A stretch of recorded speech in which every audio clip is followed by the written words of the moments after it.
हरे बदन राजा बिगड़त मन राजा रतिया के छगल छन छन करे चूड़ी खन खन करे अखिया के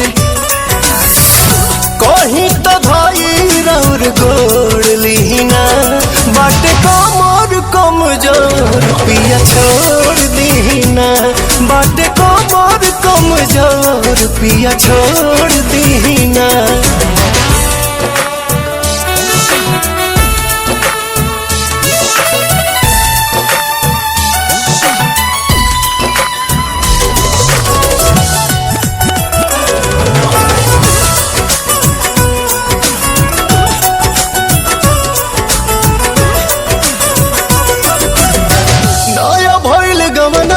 खेलवना नया नया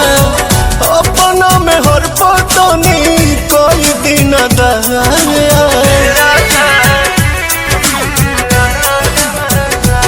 सच कहीं हमार पीड़ा पिया बढ़ल जाता जी जिद खानी और जी तुझे अड़ल जाता जी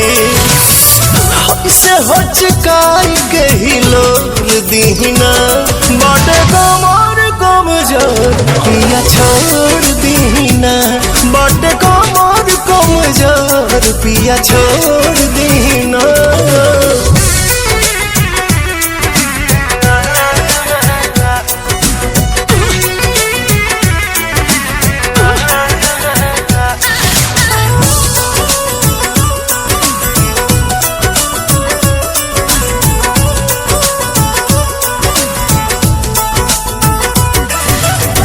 लाल लाल कोई दिहनी गोर मोर बदन के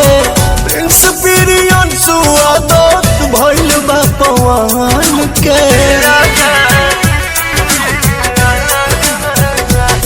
धरी धीर काल फिर भेंट होई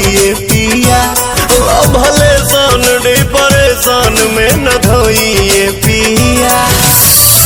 नौसो में न जोक देना खोर दीना बाटे कमर कमजोर पिया छोड़ दीना